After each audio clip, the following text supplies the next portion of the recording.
fikir maknanya, rasai. La ilaha illallah, la ilaha illallah. Kita sebut, apa yang kau rasa?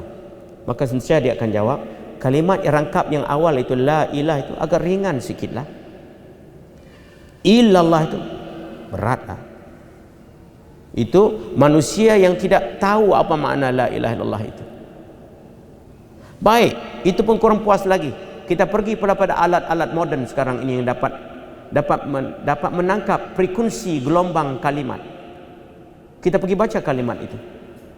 Maka di antara catar pembacaan gelombang maklumat ini, dia ada gelombang naik, gelombang turun, gelombang ringan, gelombang berat. Bila kita baca la ilaha illallah, la ilaha illallah, maka catar yang timbul di skrin itu, tahap la ilah itu, dia akan naik pada tahap gelombang ringan. Illallah itu dia masuk gelombang berat. Jadi selaras dengan manusia yang tidak beriman, yang tidak tahu langsung apa makna kalimah itu. Jadi kalau begitu, kalau manusia itu tidak tahu langsung apa makna la ilaha illallah, kalau dia sebut saja la ilaha illallah, dan sebutan itu ada gelombang, gelombang itu ada naik, ada turun, ada ringan, ada berat, maka dia sudah belajar kehidupan ini dua, ada ringan, ada berat, ada susah, ada senang. Itu kehidupan. Ada suka, ada duka, ada gembira, ada sedih. Itu dasar kehidupan itu. Apa yang Nabi bawa ini, yang ada hubung kain dengan fi kulli lamhatin wa nafasin adadama wasi'ahu ilmullah. Adadama pada bilangan, wasi'ah yang meliputi ilmullah, ilmu Allah. Bagaimana dapat kita tahu ilmu Allah kalau Nabi tidak terangkan? Walaupun sebut ilmu Allah, itu bukan berarti menafikan ilmu Nabi. Macamlah kita sebut, hari sudah siang. Maknanya ada matahari lah. Takkan, hari sudah siang tau. Walau bagaimanapun, matahari dah keluar tau. Ini orang bengong lah. Bila sebut hari sudah siang, masuklah matahari sudah keluar. Begitulah bila sebut la ilaha illallah, masuk Muhammad Rasulullah itu. Bila sebut Muhammad Rasulullah, masuk la ilaha illallah itu. Ini dua kalimah yang tidak boleh terpisah. Tak boleh berpisah. Antara jasad dan ruh boleh berpisah. Pisah matilah, bungkuslah. Boleh berpisah. Pisahlah. Jasad dan roh itu tidak berpisah. Ini kalimah yang dibawa oleh Nabi sallallahu alaihi wasallam. Maka Ramadan ini bila kita tahan diri imsak ini, kita puasa ini, hakikat kenyataan yang kita terang, kita baca ini sedang masuk dalam diri kita. Allah. Tangan tarbiyah Allah sedang berlaku sekarang ini. Orang yang berpuasa itu dia berada di bawah ta'aluk tangan tarbiyah Allah secara terus. Sebab itu tidurnya ibadat, senyapnya ibadat, apanya semuanya ibadat.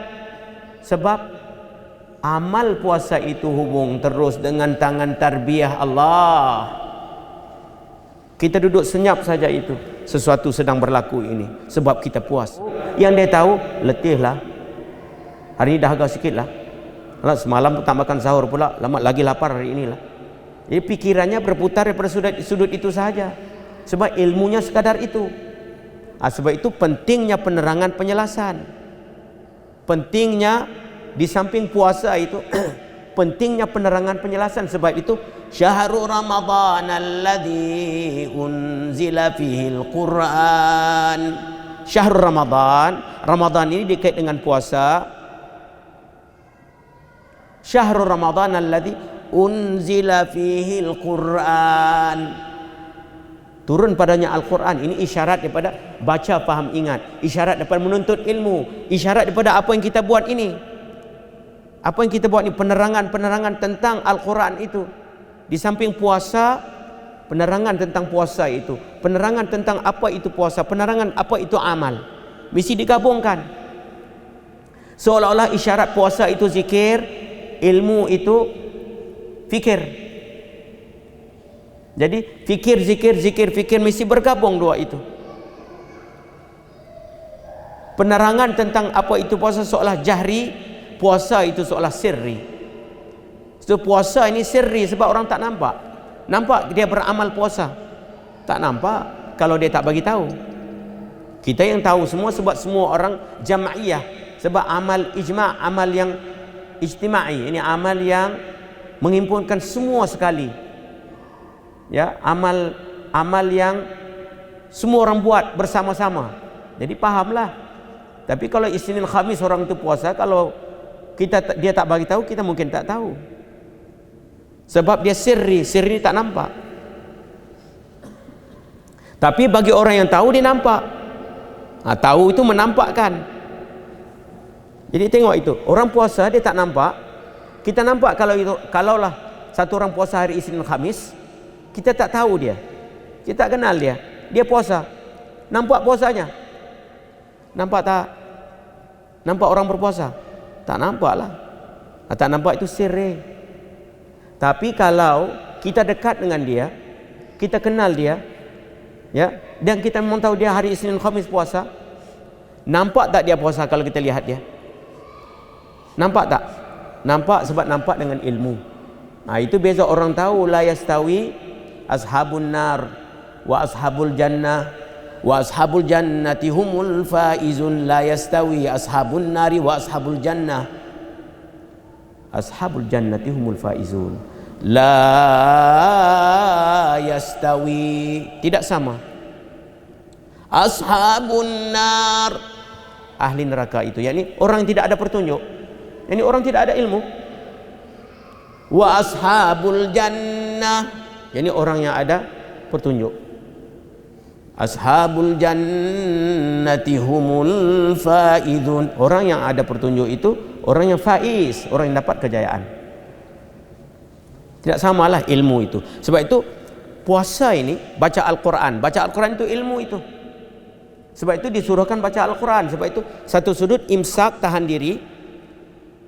Tapi waktu kita imsak itu mesti disertai dengan ilmu baca Al-Quran itu. Baca Al-Quran itu ilmu lah. Apa yang kita terangkan ini bahagian daripada Al-Quran juga. Tapi ma'ani Al-Quran, penerangan tentang Al-Quran. Apa itu Al-Quran? Sebab syahrul Ramadan alladzi unzila fihil Quran, turun padanya Al-Quran. Hudal linnasi wa bayyinatin minal huda wal furqan. Hudal linnas, petunjuk bagi manusia. Wa bayyinatin minal huda. Wa bayyin, bayan, penerangan. Wa bayyinan itu hudal linnasi wa bayyinatin minal huda wal furqan. Penerangan apa itu huda, apa itu petunjuk, dan furqan, yakni terang jelas nyata itu. Jadi bila ada penerangan tentang apa itu petunjuk, maka timbullah nur furqan. Nur furqan itu gabungan dengan akal. Akal ini fara. Akal ya, akal ini fungsi akal dia membezakan antara baik dan buruk, antara untung dan rugi. Itu tabiat, itu sifat perangai akal naluri semula jadi. Akal semula jadi cenderung kepada keuntungan. Dengan sendirinya dia cenderung kepada keuntungan, kepada kebaikan itu. Akal itu sifatnya. Maka Al-Quran nakal ini menyokong itu, membantu itu. Sebab itu akal tidak sempurna kalau tidak ada nakal. Sebab itu syahrul Ramadan alladzi unzila fihil Quran hudal linnasi wa bayyinatin minal huda wal furqan. Itu kita baca ayat itu, kenapa itu? Lagi kita baca lagi maknanya nampak. Tengok kirinya nampak maknanya itu, makna ayat itu. Tak terlepas tu. Sebab itu sadaqallahul azim. Naam, sadaqallahul azim. Benar apa yang Allah ucap itu. Naam, sadaqallahul azim. Sebab kita menyaksikan makna-makna itu. Kita mengalami merasi makna itu. Sebab akal pikiran, mata memandang, telinga mendengar sudah berhubung dengan ilmullah. Sebab la ilaha illallah Muhammadur Rasulullah sudah sampai kepada tahap fi kulli lamhatin, pada tiap-tiap kelipan mata itu, wa nafasin, pada tiap-tiap nafas, adada ma wasiyahu ilmullah, pada tiap-tiap bilangan yang meliputi ilmu Allah. Kalaulah insan sudah sampai ke tahap sedaran itu,